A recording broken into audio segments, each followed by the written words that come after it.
Okay, well, we're waiting. I will mention for those of you who are movie fans that I went to a totally outrageous movie yesterday. I don't think I've laughed so hard and so much as I laughed yesterday. And this is over a period of years. And it was called the Peking Opera Blues. It is by Ooh, a direct. that's funny already. Well, it was really like the Marx Brothers meet the Peking Opera. Um, it was just totally outrageous. It really got my funny bone. I had never heard of this director before. His name is Sui Hark.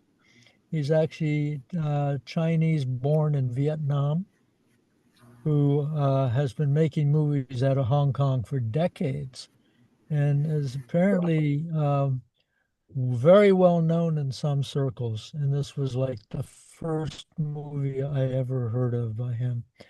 But I will definitely go and see more movies by him. It was so funny.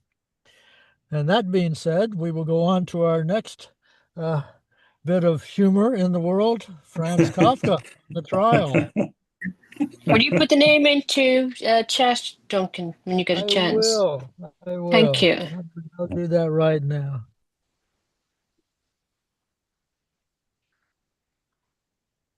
And that particular movie was Peking Opera Blues.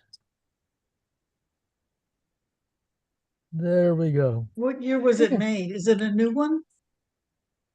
I don't think it's particularly new. That's maybe 20 years old. Oh, But okay.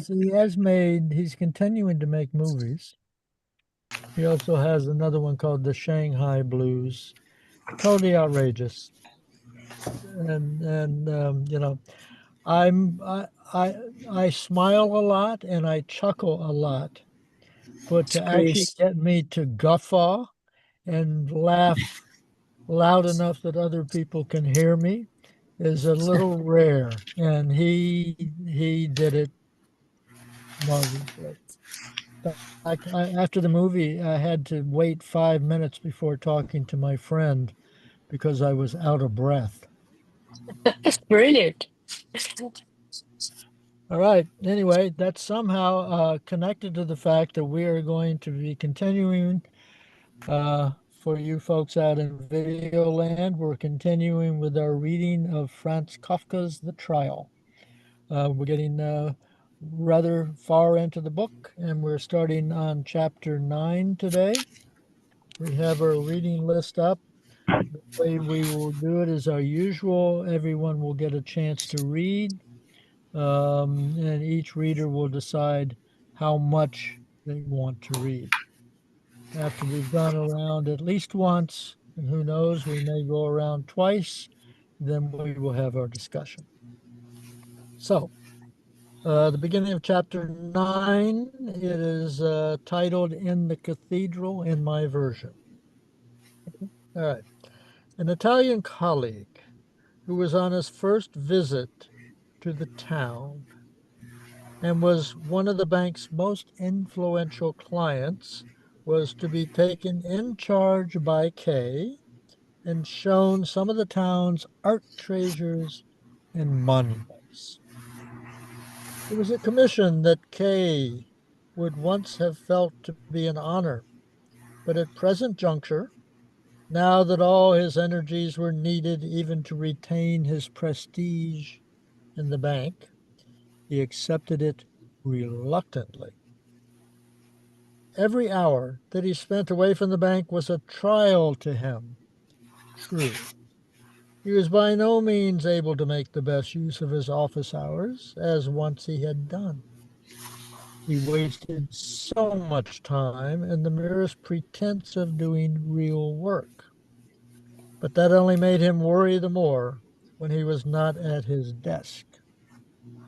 In his mind, he saw the assistant manager who had always spied upon him prowling every now and then into his office, sitting down at his desk, running through his papers, receiving clients who had become almost old friends of Kay's in the course of many years, and luring them away from him, perhaps even discovering mistakes that he had made.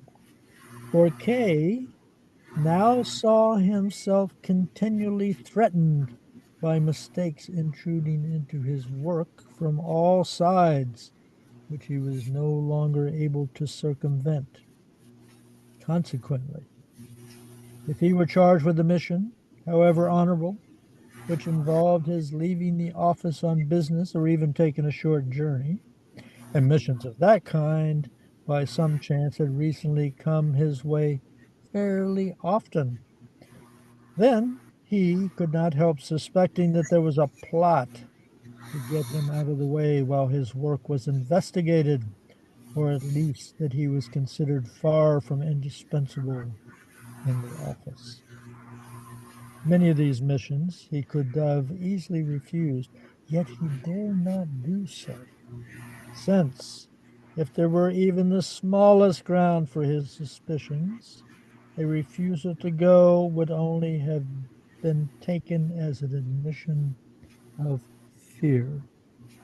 Donna, please.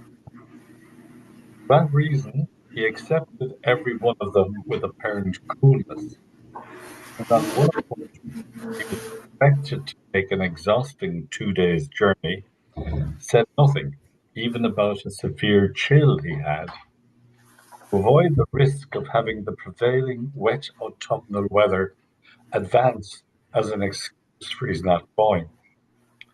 When he came back from his journey with a racking headache, he discovered that he had been selected to act as escort next day for the Italian visitor. The temptation simply to refuse for once was very great, especially since the charge laid upon him was not strictly a matter of business. Still, it was a social duty towards a colleague and doubtless important enough, only it was of no importance to himself, knowing as he did that nothing could save him except work well done, in default of which it would not be of the slightest use to him were the Italian to find him the most enchanting companion. He shrank from being exiled from his work even for a single day, since he had too great a fear of not being allowed to return, a fear which he well knew to be exaggerated, but which hampered him all the same. The difficulty on this occasion was to find a plausible excuse. His knowledge of Italian was certainly not very great, but it was at least adequate, and there was a decisive argument in the fact that he had some knowledge of art, acquired in earlier days, which was absurdly overestimated in the bank, owing to his having been for some time, purely as a matter of business, a member of the Society for the Preservation of Ancient Monuments. Rumor had it that the Italian was also a connoisseur, and if so, the choice of Kay to be his escort seemed inevitable. Next reader, please.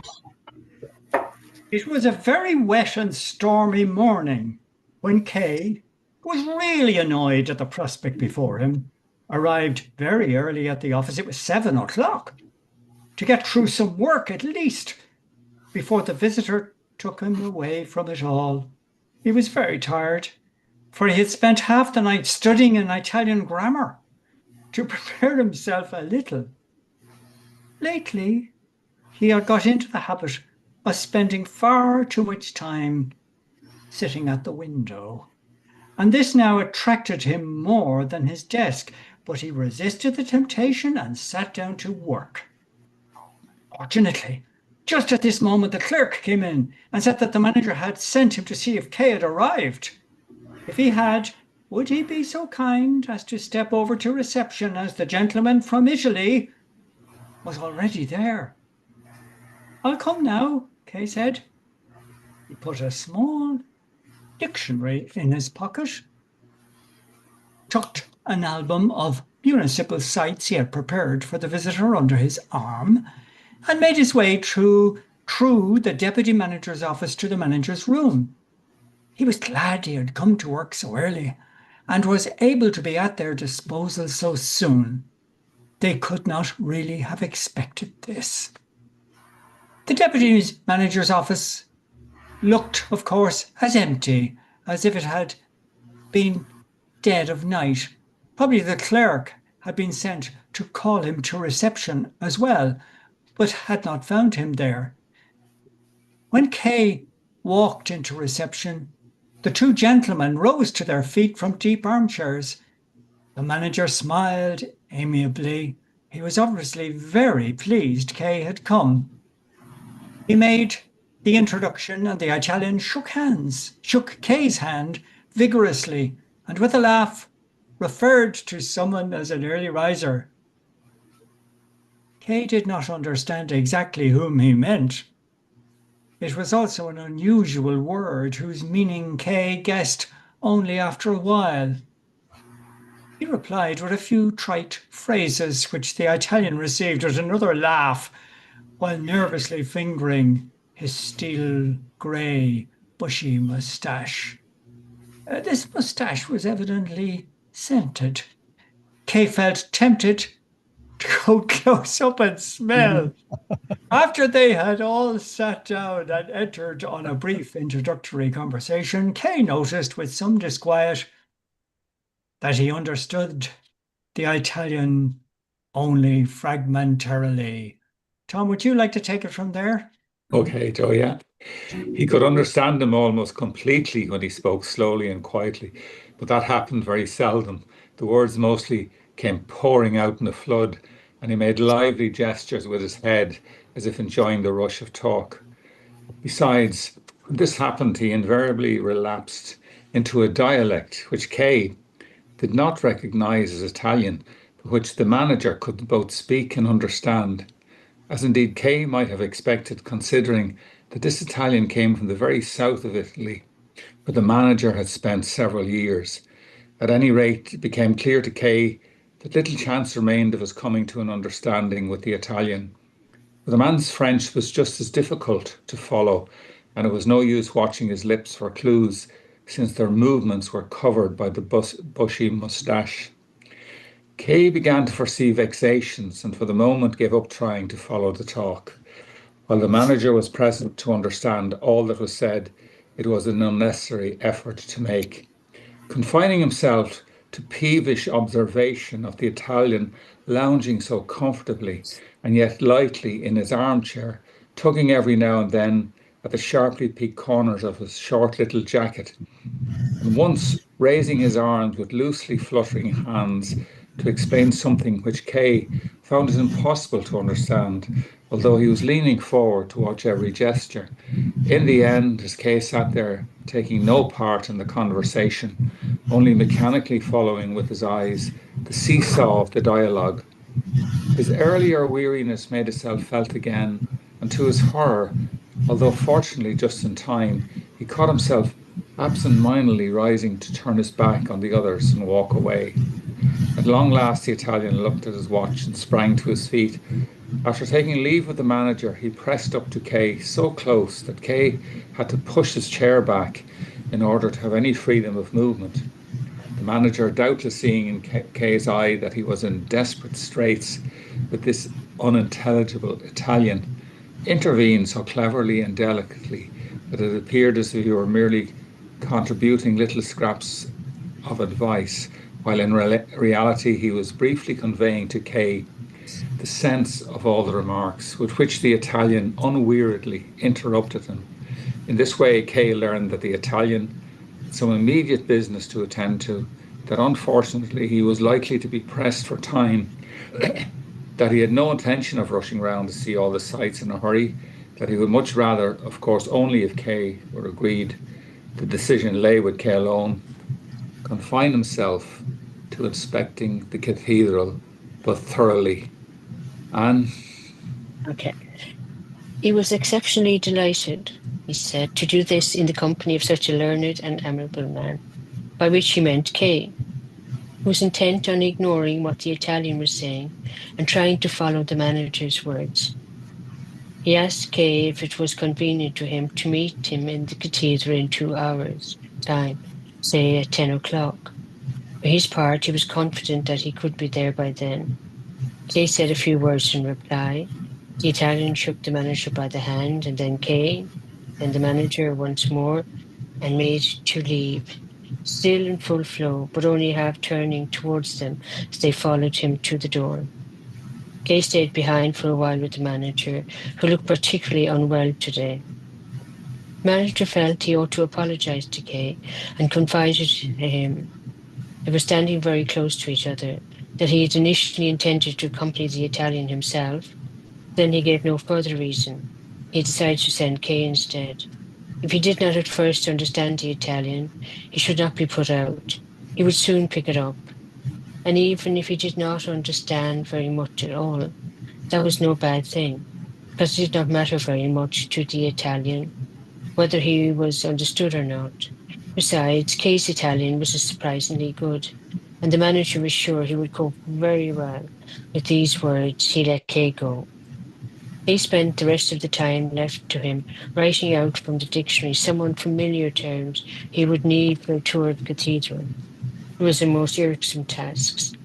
Messengers brought in the post, clerks came in with various inquiries, and when they saw the Kay was busy, stood around at the door and would not leave until he heard what they had to say. The deputy manager did not miss this opportunity to interrupt him. He came in frequently, took the dictionary from him, and flicked through the pages, clearly quite aimlessly. Even clients appeared in the gloom of the waiting room when the door was opened and bowed hesitantly, wishing to attract his attention, but uncertain whether they were visible. All this went on around Kay, as if he were at the hub of it, while he drew up a list of the terms he needed, then looked them up in the dictionary, wrote them out, practiced pronouncing them, and finally tried to learn them by heart. But his once reliable memory seemed to have deserted him, and at times he felt so furious with the Italian who was the cause of all this effort that he buried the dictionary under a pile of papers with the firm intention of doing no more preparation. Then he realized that he could not simply walk around the cathedral with the Italian in silence, and took out the dictionary again, feeling even more furious. Joan.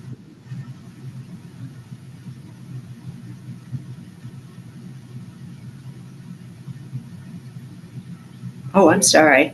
Yeah. Just at 9:30, he was rising to go. The telephone rang. Lenny bade him good morning and asked how he was. Kay thanked her hastily and said that he had no time to talk to her since he must go to the cathedral. To the cathedral? Asked Lenny. Yes, to the cathedral. But why the cathedral? Said Lenny. Kay tried to explain briefly to her, but hardly had he begun, Lenny suddenly said, "They're driving you hard." Pity, which he had not asked for and did not expect, was more than Kay could bear. He said 2 words of farewell, but even as he hung up the receiver, he murmured half to himself and half to the faraway girl who could no longer hear him. "Yes, they're driving me hard." Duncan? No, it's, But it's, now it's, it was growing late. He was already in danger of not being in time for the appointment. He drove off in a taxicab. Oh, I forgot Anne. At the last moment, he remembered the album, which he had found no opportunity of handing over earlier, and so took it with him. He laid it on his knees and drummed on it impatiently with his fingers during the whole of the journey. The rain had slackened, but it was a raw, wet, murky day. One would not be able to see much in the cathedral, and there was no doubt that standing about on the cold flagstones would make Kay's chill considerably worse. The cathedral square was quite deserted, and Kay recollected how, even as a child, he had been struck by the fact that in the houses of this narrow square, nearly all of the window blinds were invariably drawn down. On a day like this, of course, it was more understandable. The cathedral seemed deserted 2. There was naturally no reason why anyone should visit it at such a time. Kay went through both of the side aisles and saw no one but an old woman, muffled in a shawl, who was kneeling before a Madonna with adoring eyes. Then in the distance he caught sight of a limping verger vanishing through the door in the wall. Kay had been punctual. 10 o'clock was striking just as he entered, but the Italian had not yet arrived. He went back to the main entrance, stood there undecidedly for a while, and then made the circuit of the building in the rain to make sure that the Italian was perhaps not waiting at some side door. He was nowhere to be seen. Could the manager have made some mistake about the hour? How could anyone be quite sure of understanding such a man? Whatever the circumstances, Kay would at any rate have to wait half an hour for him.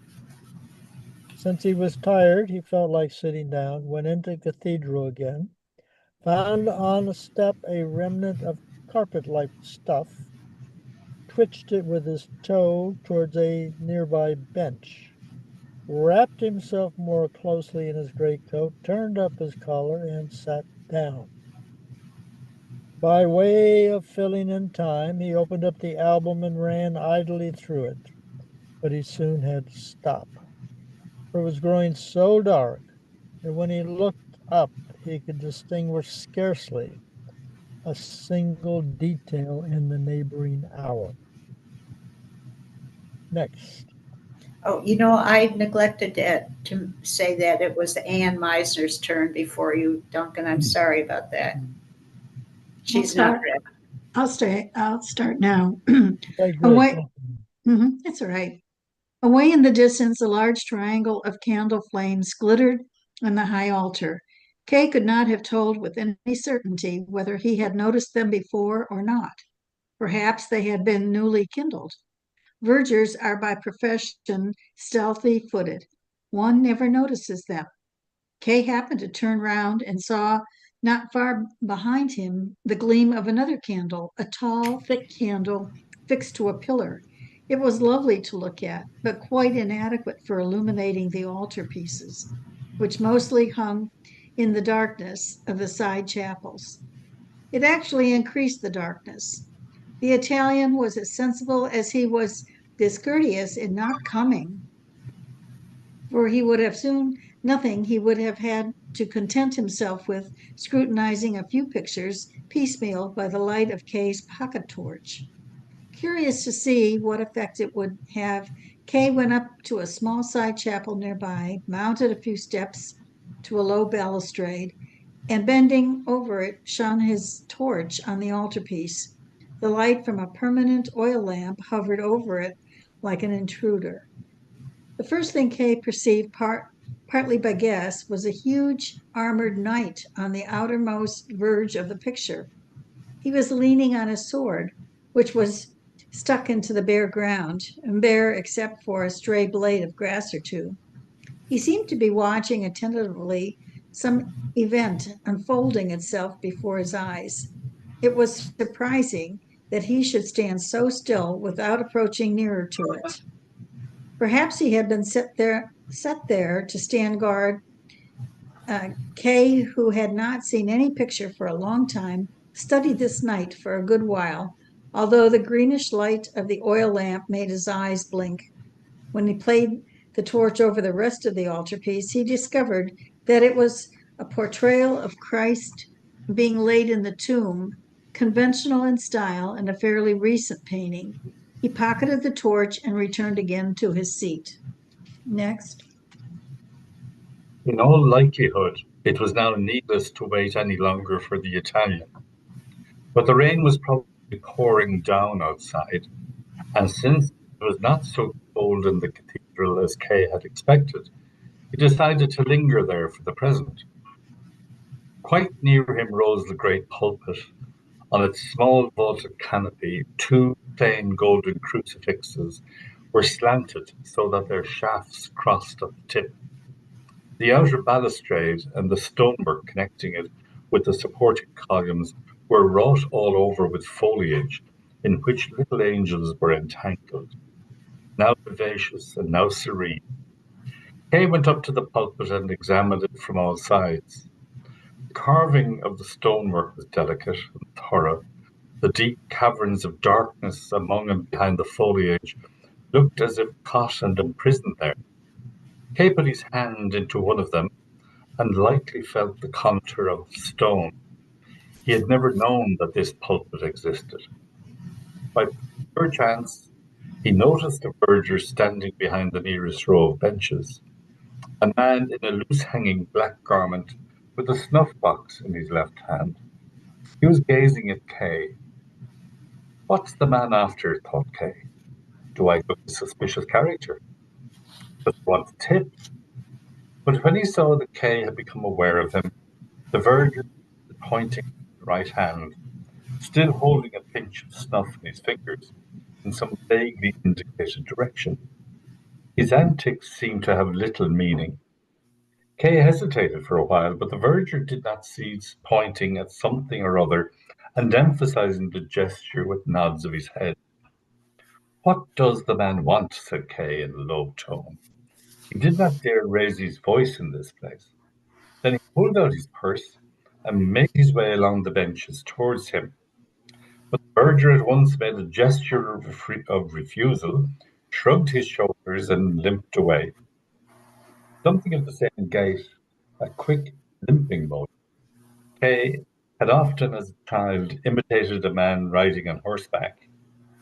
A childish ancient, thought Kay, with only wits enough to be a verger.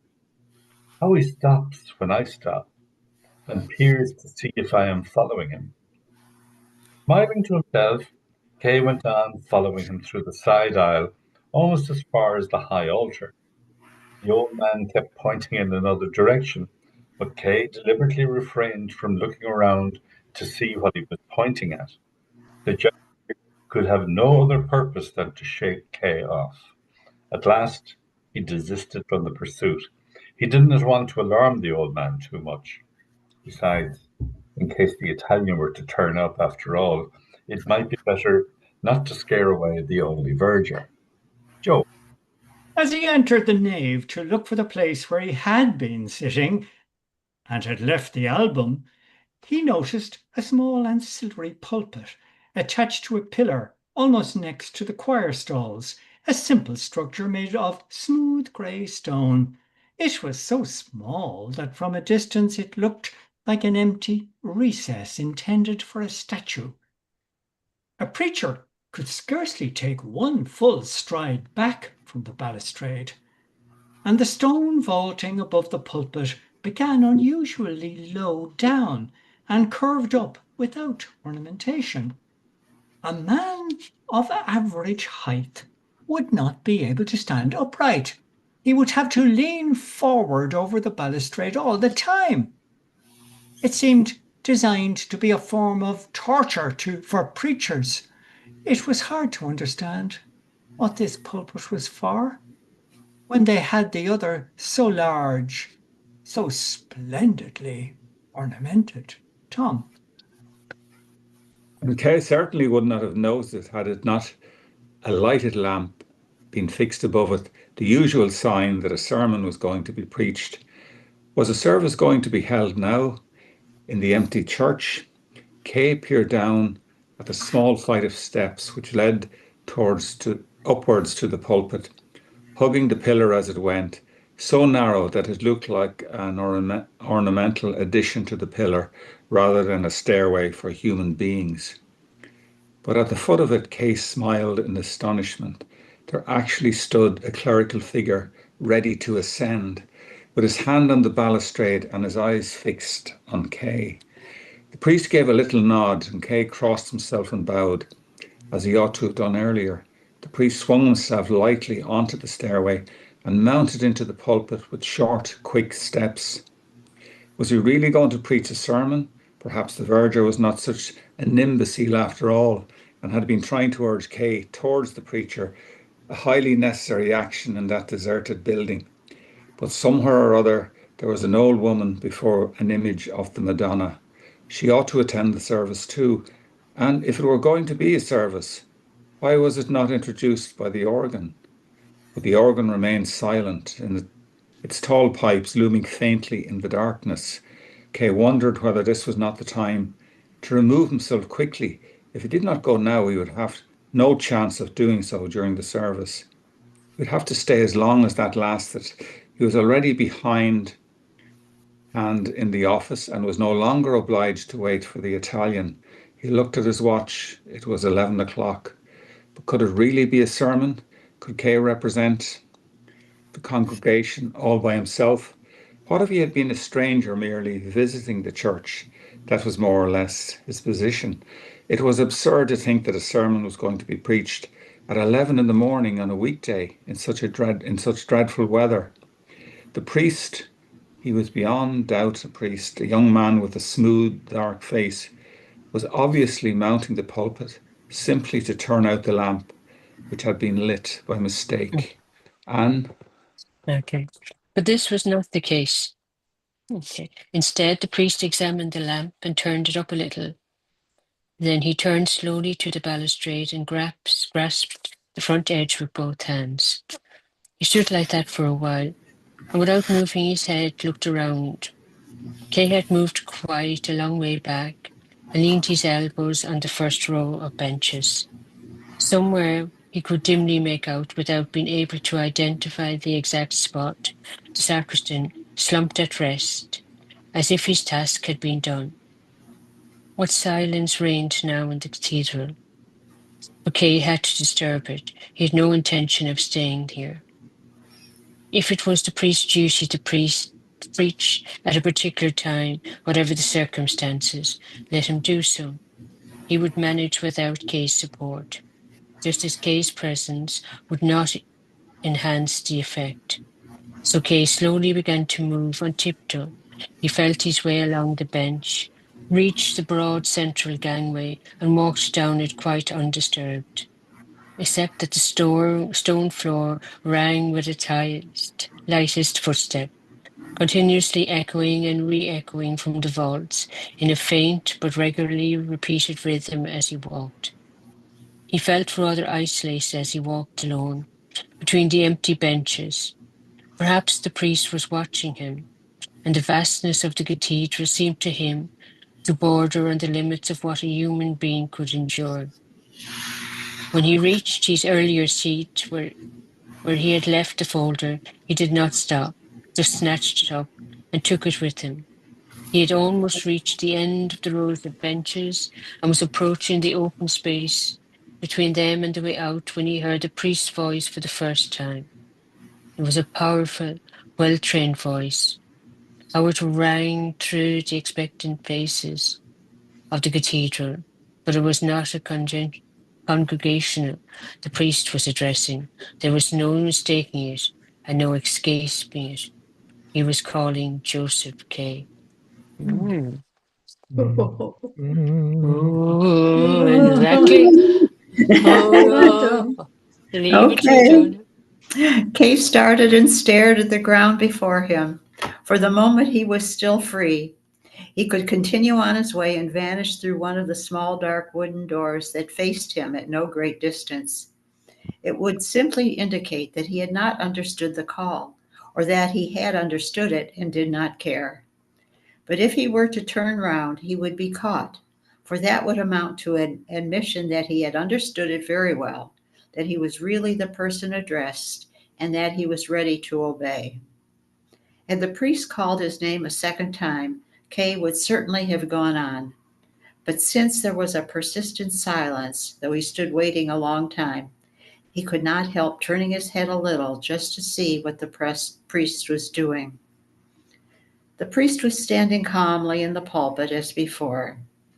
Yet it was obvious that he had observed Kay's turn of the head.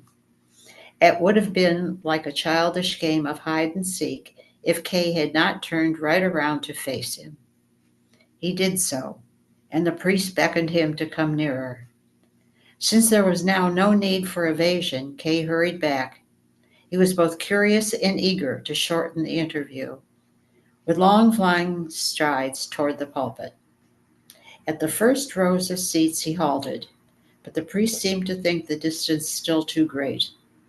He stretched out an arm and pointed with sharply bent forefinger to spot immediately before the pulpit. Kay followed this direction too. When he stood on the spot indicated, he had to bend his head far back to see the priest at all. "You are Joseph Kay," said the priest, lifting one hand from the balustrade in a vague gesture. "Yes," said Kay, thinking how frankly he used to give his name and what a burden it had recently become to him. Nowadays, people he had never seen before seemed to know his name. How pleasant it was to have to introduce himself before being recognized. "You are an accused man," said the priest in a very low tone. "Yes," said Kay. "So I have been informed." "Then you are the man I seek," said the priest. "And?" I am the prison chaplain. Indeed, said Kay. I had you summoned here, said the priest, to have a talk with you. I didn't know that, said Kay. I came here to show an Italian around the cathedral. That is beside the point, said the priest. What is that in your hand? Is it a prayer book? No, replied Kay. It's an album of sights worth seeing in the town. Lay it down, said the priest. Kay threw it away so violently that it flew open and slid some way across the floor with diseveled leaves. Do you know that your case is going badly? Asked the priest. I have that idea myself, said Kay. I've done what I could, but without any success so far. Of course, my petition isn't finished yet. How do you think it will end? Asked the priest. At first, I thought it must turn out well, said Kay, but now I frequently have my doubts. I don't know how it will end. Do you? No, said the priest, but I fear it will end badly. You are held to be guilty. Your case will perhaps never get beyond a lower court. Your guilt is supposed, for the present at least, to have been proved. But I am not guilty, said Kay. It's a mistake. And if it comes to that, how can any man be called guilty? We are all simply men here, one as much as the other. That is true, said the priest, but that's how all guilty men talk. And are you prejudiced against me, too? Asked Kay. I have no prejudice against you, said the priest. Thank you, said Kay, but all the others who are concerned in these proceedings are prejudiced against me. They are influencing outsiders too. My position is becoming more and more difficult. You are misinterpreting the facts of the case, said the priest. The verdict is not suddenly arrived at. The proceedings only gradually merge into the verdict. So that is how it is, said Kay, letting his head sink. What is the next step you propose to take in the matter? Asked the priest. I'm going to get more help, said Kay, looking up again to see how the priest took this statement. There are several possibilities I haven't explored yet. Next. Duncan? Okay, I'm just trying to decide. Okay, so I'm going to complete this paragraph.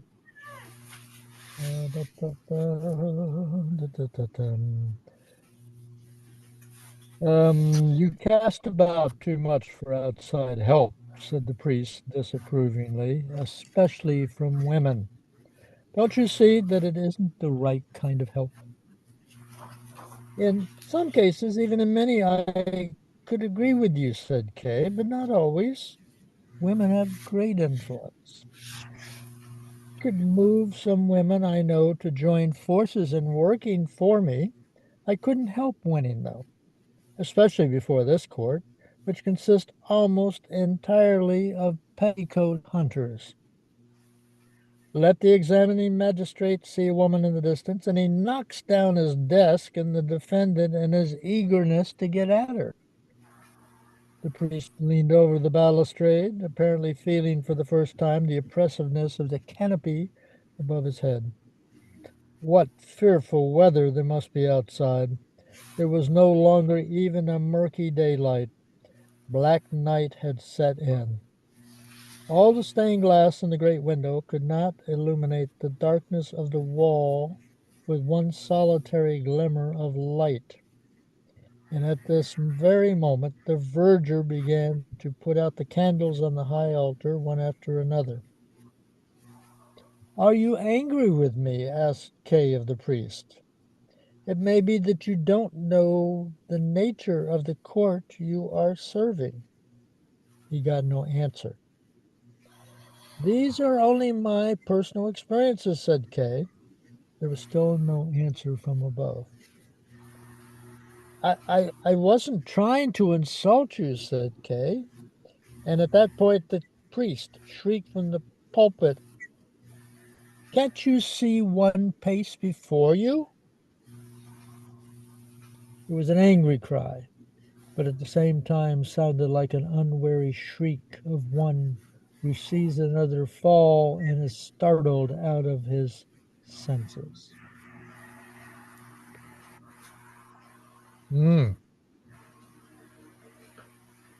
Well,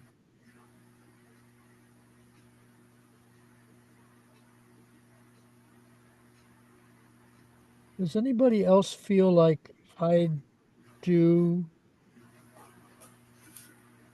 that this is a dream? No, No, no, no. no. Really, I strongly feel, and this chapter in particular seems to have shifted me in that direction, that this is actually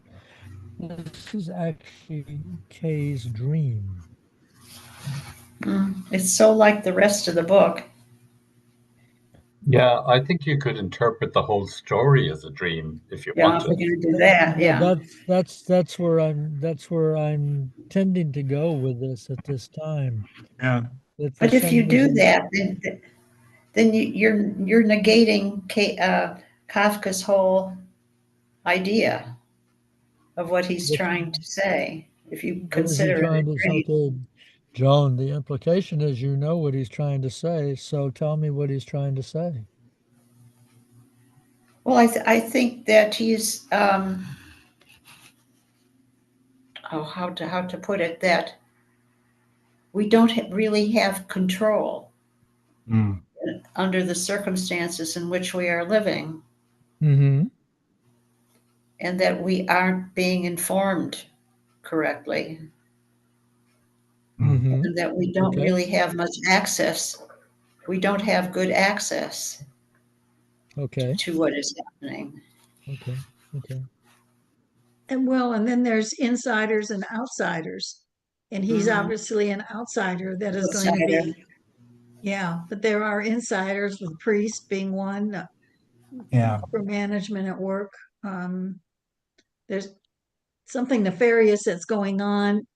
We only get suggestions of it, but the whole story is certainly going to a very tragic end. I thought that the opening scene was kind of a little repeat of what was happening, and that nobody understood, that he wasn't understanding because the man was talking a different language. Okay. Yeah. So the opening scene you're referring to is in this chapter, chapter 9, and it has to do with him trying to communicate with Italian visitor, Italian, which is a language that he does not have command of, either in speaking or in hearing. Is that that's what you mean, right? Yes. Yeah. But he's also trying to be, in terms of taking on the assignment with the Italian, he does preparatory work. He reviews the language, and I think he's trying to make an impression on the people he works for. That he can be counted on. Yeah. That kind of echoes also what he was doing before, trying to get as much help as he could, like hiring this attorney and everything else, but nothing works for him. Yeah, nothing works for anyone. And the Jones explanation is what I lean towards. That, like, once you reach for the dream, Duncan, every badly written book, every badly script, when it's put to the author, it says, "Oh well, it's a dream," you know. So I wouldn't go that. But what it is, it's a society where almost everything is a plot. Yeah. This is what it's like to live in a state run by the CIA and Mossad, where the guy living beside you is actually working, you know, planning your death, or you know, the guy you casually meet on the street. And we've had so many examples of this. Who is this Italian? The Italian is there to get him into the cathedral. Yeah, manipulate. Yeah. But what's interesting is the priest seems to be, this is a different strata of society for the first time.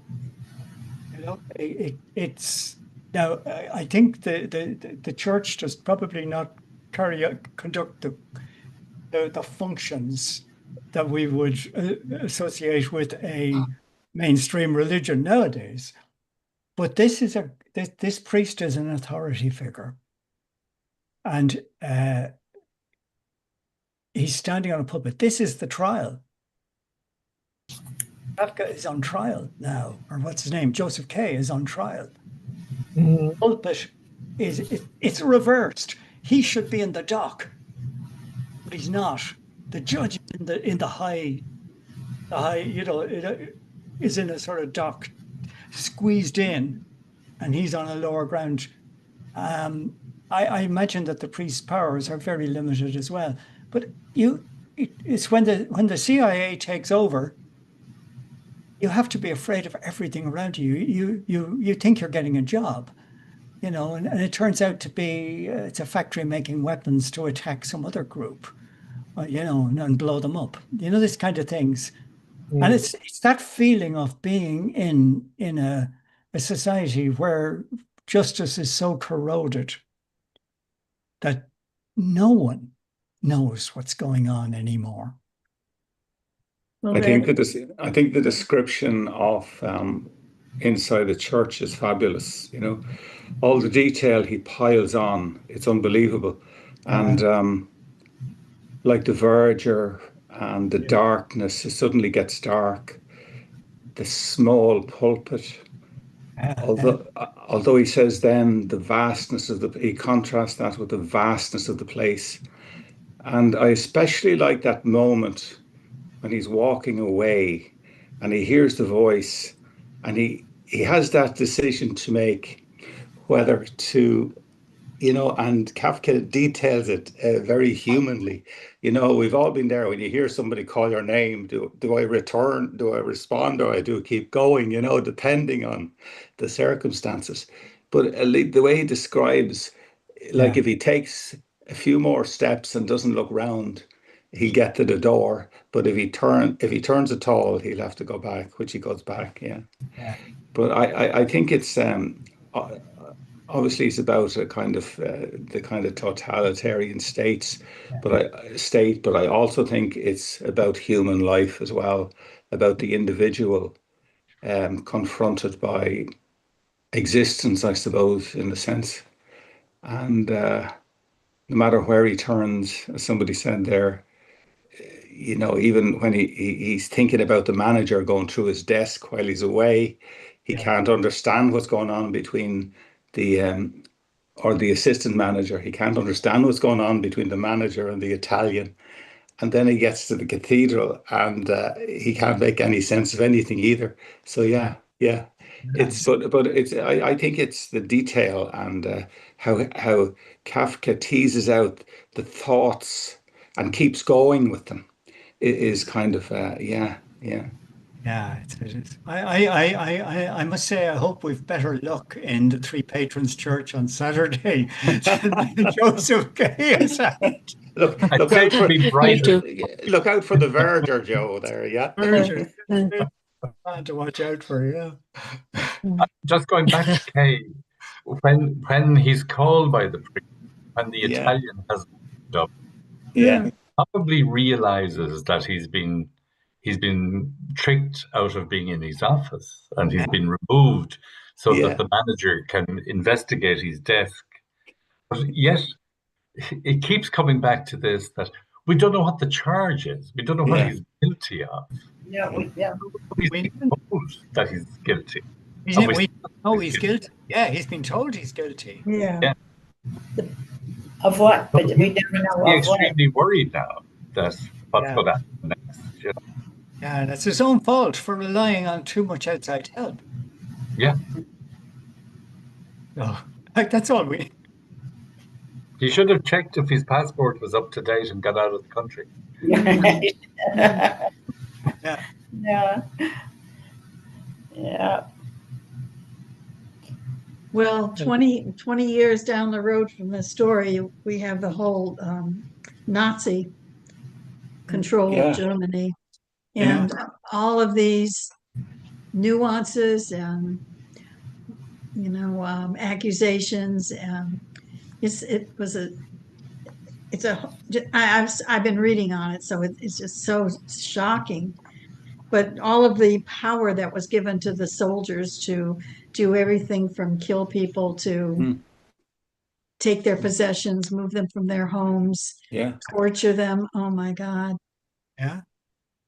Sounds then like- The other thing about what I've been reading is all the messages that came to England or America that Jews were being systematically exterminated were considered not true. It couldn't be. They were disregarded. There was no interference. Fake news. Yeah, yeah, Oh, we're being asked to do the same thing today. And I yes. was going to say, we got the same thing going on right now. Got exactly the same thing going on today. Yeah. Except we're seeing it live in front Yeah. of Except it's on, it's on Right. television right in our faces. Yeah. But it's on this island in my lifetime. We had situations where people Sure. were being lifted from their houses Mm-hmm. by a democratic government, one of the great leaders of democracy in the world, the mother of all parliaments. And on the say-so of a soldier, people were being taken from their beds and locked away without trial. They called it internment. And on the say-so of those soldiers, people were killed, people were murdered by the mother of all democracies.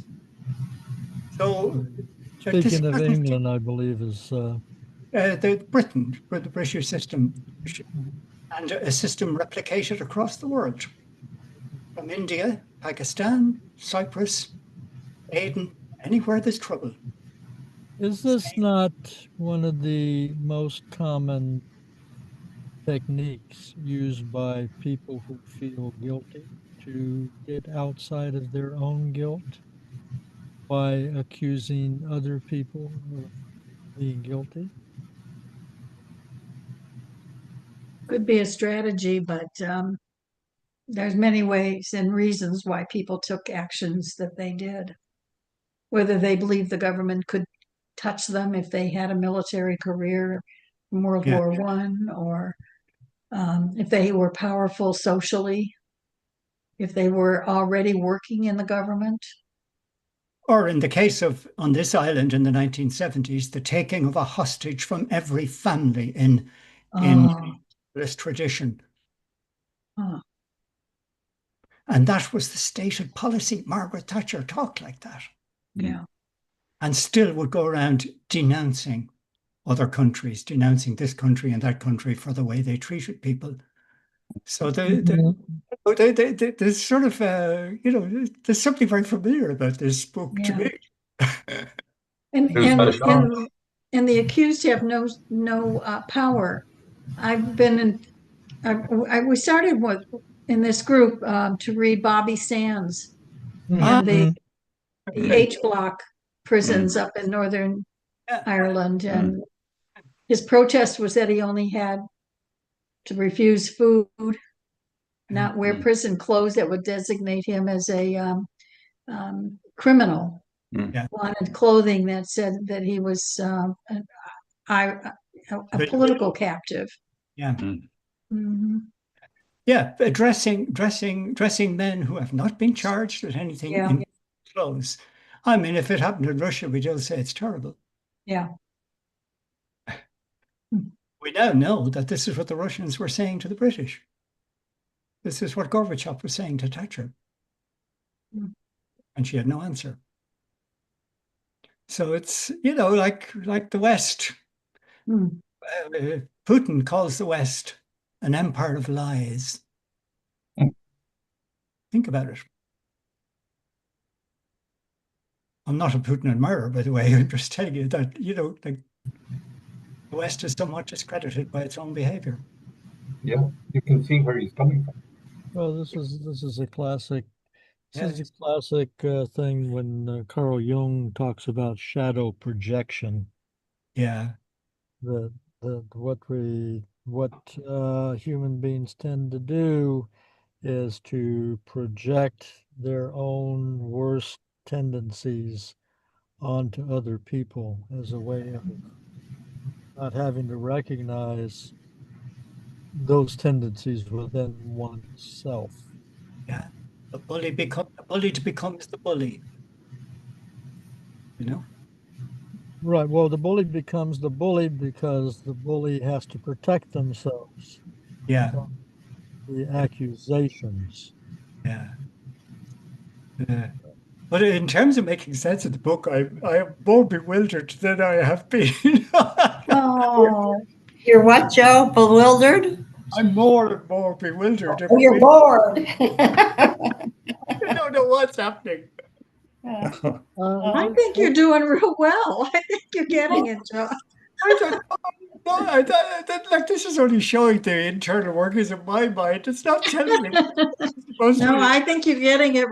Oh, and based on the experience of your Irish history, Yeah. I mean, America is only getting it now with, with the shot that it could happen to us. As long as it happened thousands of miles away to another country, it didn't have any impact. But now it's turning around, but even so, it is scary. Oh, it is. It's Yeah. gosh, I had lunch. I'm sorry, I'm wandering. I'm rambling. You stop me, Duncan. I had lunch with a lady who was in one of my Ulysses online groups from Baltimore in the States, and 89 years of age. She's sold up in America and moving to Ireland to live because of Oh, 89. yeah. We had just the opposite happen here too. That there were, I think, two couples that were all so excited about what Trump was doing that they decided to move to Russia. yeah. And Oh my God. did you hear about that? No, Well, they moved there, and boy, did they get our eyes opened. yeah, well, But then they couldn't get back out again. yeah. From the frying pan, yeah. Frying pan first. But I couldn't believe it. 89, and she's frail. I couldn't believe, but she's real American. It's just a project she's doing. She sold her place. Mm. And moving, and she's asking, do you know any real estate people? She's Wow. come to Ireland to buy a premises, and but she's taking it so seriously. And I have to say I was in that position a year and a half ago, where I was convinced that I was going to leave. yeah, But that has actually turned around for me at this particular point. Where there's no place to go. I'm not going to leave. But I am, shall we say, fortifying myself.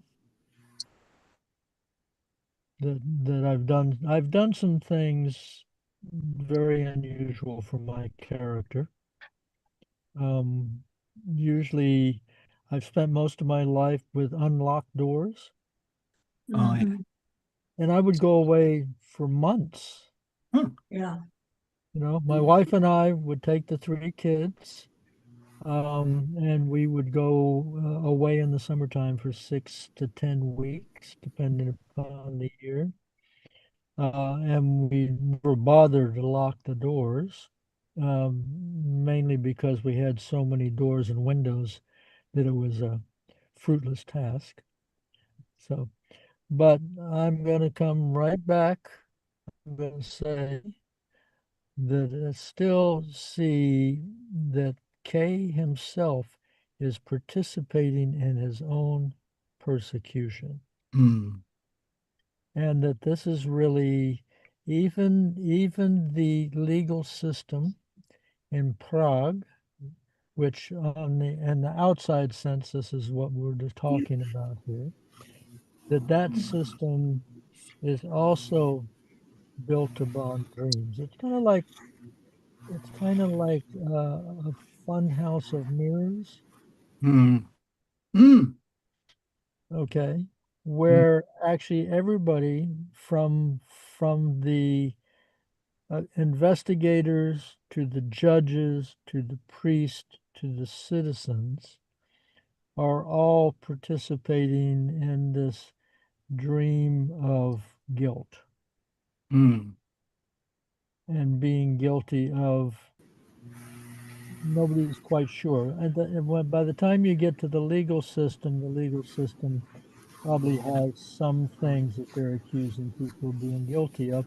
Although we have never found anything in the trial, and we are most of the way through the book, Yeah. and we don't know if Kay is actually guilty of any legal thing at all, Yeah. or what it is. Yeah. And Maybe that's the point. You don't have to have a transgression. You just have to have an accusation. Yeah, but he doesn't seem to have any curiosity about what they think he did either. He never asks, he never says, "What did I do?" Yeah. Who are my accusers? Hmm. And what is the accusation? Did But- I miss not seeing that? Because I thought that he has asked a number of times. I don't think so. I may be wrong, but I, No, he's never asked that Yeah, specific. question. What have They I? haven't given a specific answer. He hasn't anyone he can ask. yeah, that's it. You see, like maybe this priest he should ask, because he seems to be, closer to the whatever the jury is, trial is.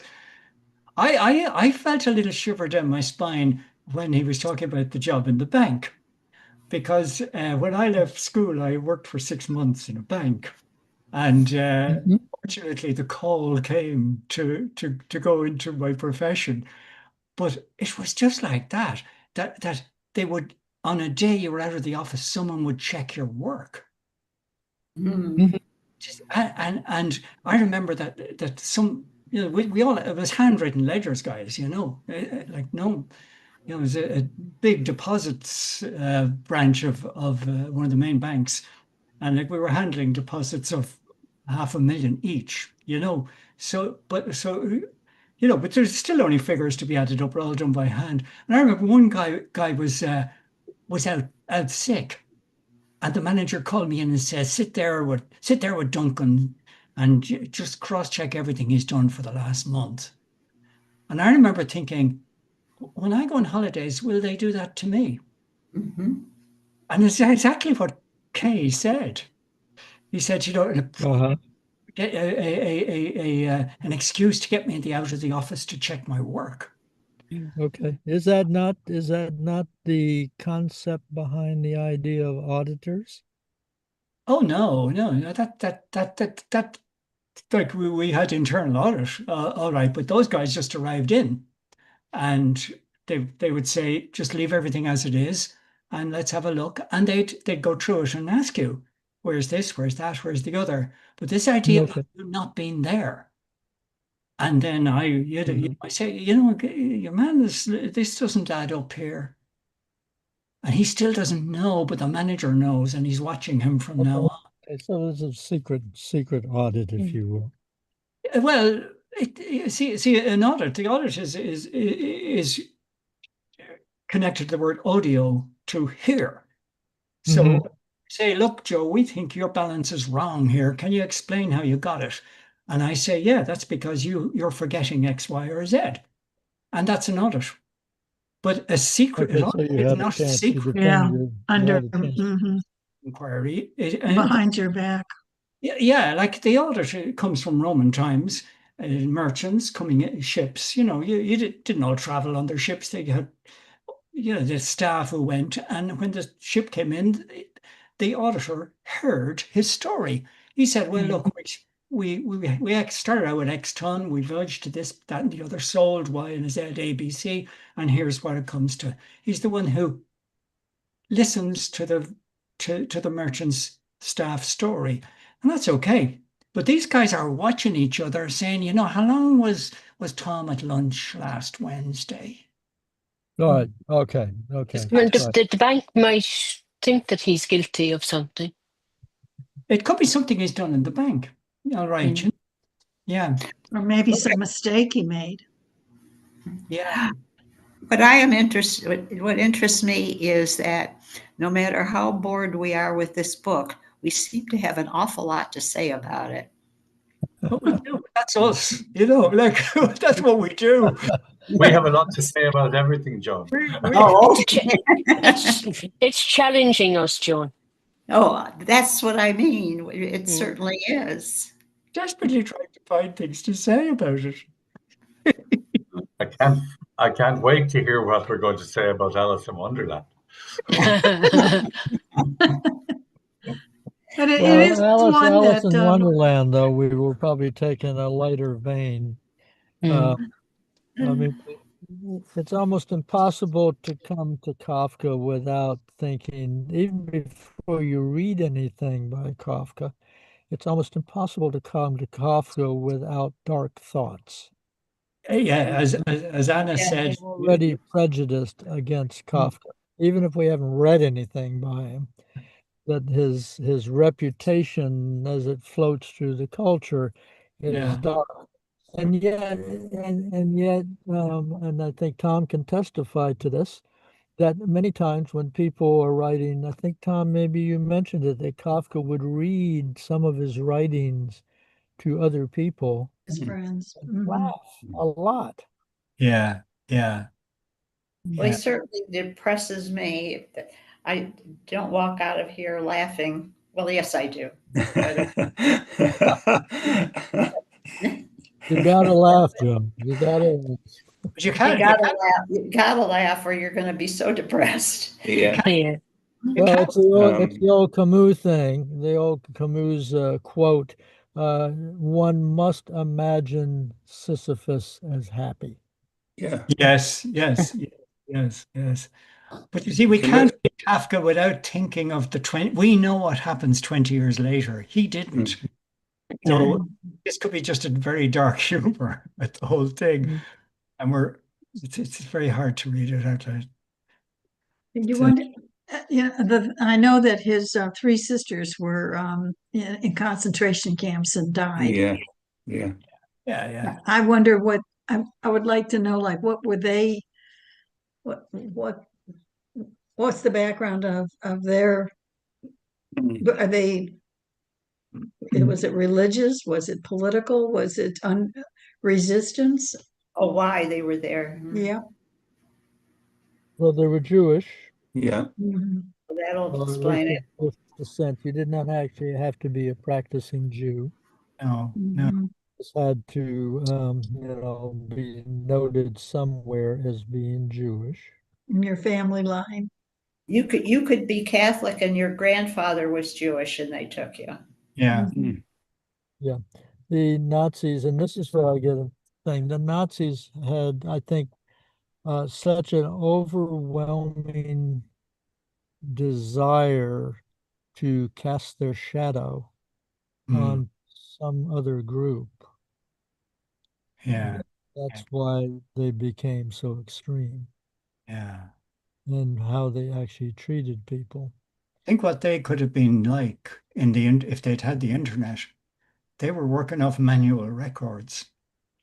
They'd go to hospitals and find the patients and that sort of thing, records. Imagine if they could have it all on social media. Well, I'm not sure we have to imagine it anymore. You don't have to imagine it, yeah. It would have been we have ISIS here right now. which is they're our own little Nazis. Absolutely, yeah. They're they certainly, did not have to be part of ISIS if Yeah. they didn't want to be. Yeah. And if the Gestapo were coming from, at least some of them had more senior badges to say that there was a commandant. These guys are all just blacked out. You don't know who's in charge. You don't know who's an officer and who's a trooper. And Right. Very scary times. yeah. Yep. Anyways, that's So we have 13 more minutes. Mhm. And we did stop on page in my publication 212. And my suggestion is that we complete this session by one more round of reading. With everybody, let's see, there's 8 of us, so 8 into, let's say we get 2 minutes each. Yeah. Let's just see how far we get, each of us reading for 2 minutes. Okay. Acceptable? Yeah. Okay. On we go. Actually, I was the last reader, so Donna, I'll pick it up. So, yeah, please pick it up. both were now silent for a long time. In the prevailing darkness, the priest certainly could not make out Kay's features, while Kay saw him distinctly by the light of the small lamp. Why did he not come down from the pulpit? He had not preached a sermon. He had only given Kay some information which would be likely to harm him rather than help him when he came to consider it. Yet the priest's good intentions seemed to Kay beyond question. It was not possible that they could come to some agreement. If the man would only quit his pulpit, it was not impossible that Kay could obtain decisive and acceptable counsel from him, which might, for instance, point the way, not towards some influential manipulation of the case, but towards the circumvention of it, a getting rid of it altogether, a mode of living completely outside the jurisdiction of the court. This possibility must exist. Kay had of late given much thought to it, and should priests know of such a possibility, might perhaps impart his knowledge if it were to.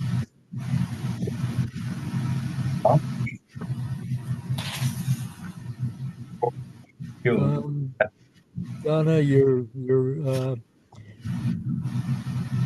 speaker has fallen apart, so I'm going to pass it on to Joe. Oh, So, Joe, if you could, sound coming from Jones. Joe, it's your turn. Yeah, but there's a loud noise coming from your Unit. Oh, yeah, from here. I can be- That I have no control over that. Just could you mute for a moment, because it's drowning me out here. Oh, let me put it on mute here Super. until it's over. Okay, great. Thank you, Joe. Okay. This possibility must exist. Kay had often thought about it lately, but if the priest knew of such a possibility, he would perhaps disclose it if asked, although he belonged to the court, and although when Kay had attacked the court, he had suppressed his gentle nature and even screamed at him. "Won't you come down?" Kay asked. "There's no sermon to preach." "Come down to me."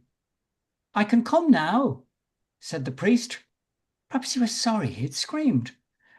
While taking the lamp off the hook, he said, "I had to speak to you from a distance first. Otherwise, I am too easily influenced and forget my duty." Kay waited for him at the foot of the steps. The priest stretched out his hand to him while still on the steps. "Have you a little time for me?" Kay asked. "As much time as you like," said the priest, giving Kay the little lamp to carry. Even in close proximity, he did not lose the solemnity which seemed to surround his figure. "You are very kind to me," Kay said. They walked up and down close to each other in the darkness of the side aisle. You are an exception among all those who belong to the court. I have more trust in you than in any of them, and I know so many. With you I can speak openly. Don't be deceived, said the priest. In what should I be deceived? Kay asked. You are deceiving yourself about the court, said the priest. In the introductory writings to the law, that deception is presented in this way. Before the law stands a doorkeeper. A man from the country comes to this doorkeeper and asks for entry into the law. But the doorkeeper says he cannot grant him entry now. The man considers and then asks if that means he will be allowed to enter later. It is possible, says the doorkeeper, not now. Since the door to the law stands open, as it always does, and the doorkeeper steps to one side and bends to look through the door at the interior. When the doorkeeper notices this, he laughs and says, you are so tempted, just try to enter in spite of my prohibition. But take note, I am powerful, and I am only the lowest doorkeeper. But from room to room stand doorkeepers, each more powerful than the last. The mere aspect of the third is more than even I can endure. Such difficulties had not been expected by the man from the country. The law is supposed to be accessible to everyone and at all times, he thinks. But as he now looks more closely at the doorkeeper in his coat of fur, at his great pointed nose, and his long and straggly black Tartar beard, he decides that it would be better to wait until he gets permission to enter. The doorkeeper gives him a stool and lets him sit to one side of the door. There he sits for days and years. He makes many attempts to be allowed in, and wearies the doorkeeper with his entreaties. The doorkeeper occasionally subjects him to brief interrogation, asks about his home and many other things. But these are the kind of apathetic questions great lords ask. In the end, he tells him each time that he cannot allow him to enter yet.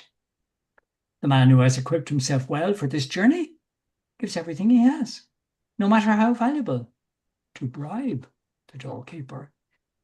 The latter indeed accepts everything.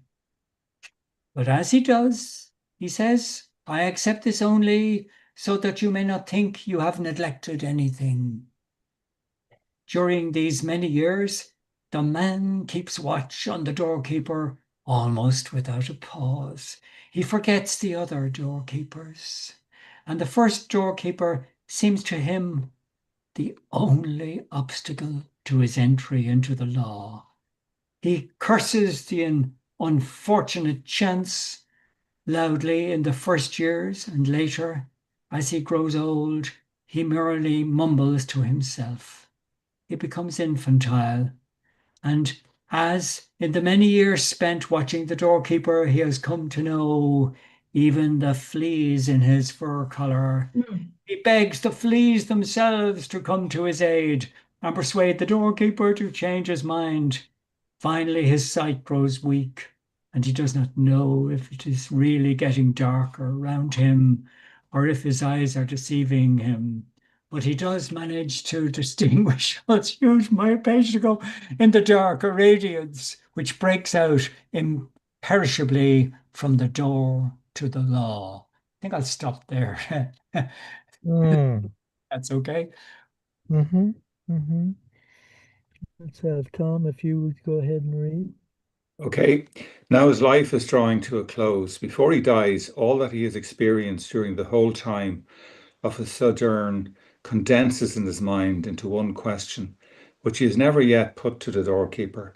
He beckons the doorkeeper since he can no longer raise his stiffening body. The doorkeeper has to bend far down to hear him, for the difference in size between them has increased very much to the man's disadvantage. "What do you want to know now?" asked the doorkeeper. "You are insatiable." "Everyone strives to attain the law," answers the man. "How does it come about then that in all these years no one has come seeking admittance but me?" The doorkeeper perceives that the man is at the end of his strength and his hearing is failing. So he bellows in his ear, "No one but you could gain admittance through the door, since this door was intended only for you. I am now going to shut it." Anne? "So the doorkeeper deceived the man," said Kay immediately, much taken by the story. "Don't be over hasty," said the priest. "Do not accept another's opinion uncritically. I told you the story according to the letter of the text. It says nothing about deception. But it's clear," said Kay, "and your initial interpretation was quite correct. The doorkeeper only spoke the words of deliverance when it was too late to help the man. He had not been asked before," said the priest. "Remember, he was only a doorkeeper, and as such he fulfilled his duty." "What makes you believe he fulfilled his duty?" asked Kay.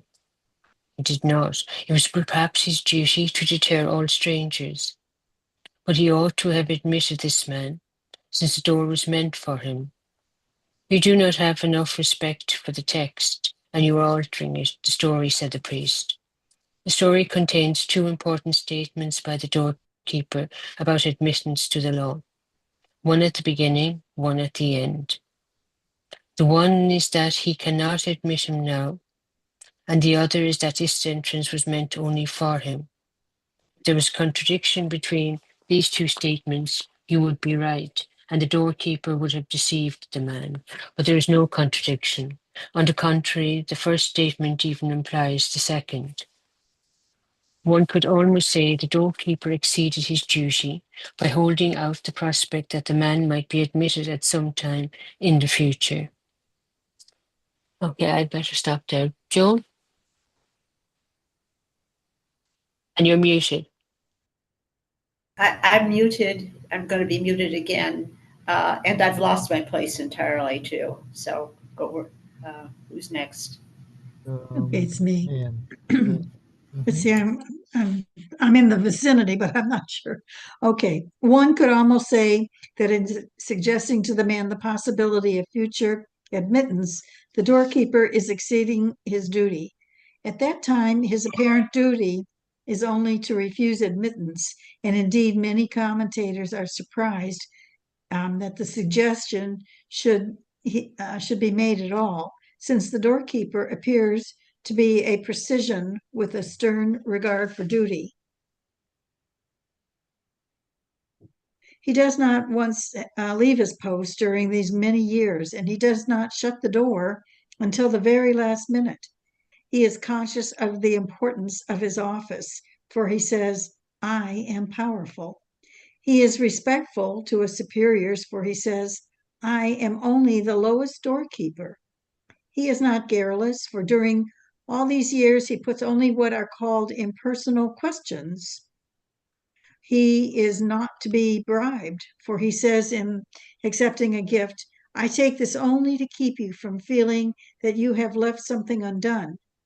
Where his duty is concerned, he is to be moved neither by pity nor rage, for we are told that the man wearied the doorkeeper with his importunity. And finally, even his external appearance hints at a pedantic character. The large pointed nose and the long, thin black Tartar beard. Could one imagine a more faithful doorkeeper? Yet the doorkeeper had other elements in his character which are likely to advantage anyone seeking admittance, and which make it comprehensible enough that he should somewhat exceed his duty in suggesting the possibility of future admittance. Next, Should we go on? It's, No, I think we will stop here, but two things. One, I'm really glad that we read on, Yeah. yeah. and two, we need to start next time with that story. The parable of the doorkeeper. Parable the Yeah. doorkeeper. And I will just, we don't have time to speak of it more, but I would say that I have never read the parable of the doorkeeper in context. I never heard of it. You've never heard of it? I've heard of it probably 10 times, but No, I I've haven't. never heard it in context. I've only heard of it as itself. Yeah. And hearing it in this context, I have a very strong reaction. Even stronger reaction than hearing it on its own. Yeah. And I will resist my temptation to say any more Yeah. at this time. We will do it. We will work on it next time. To have a surprising turn of events, isn't it? Yeah, it's really something else. Even reading it, I've never read it before either. But I mean, it's Kafka's mind beginning to, yeah. Anyway, we'll see next week. You see. Yeah. We'll see next week. To be Very continued. strongly of Yeah. Dostoevsky's parable of the Grand Inquisitor. All right. Anyway, thank you all very, very much. Thank Look you. forward to Thanks. next Thank week. you.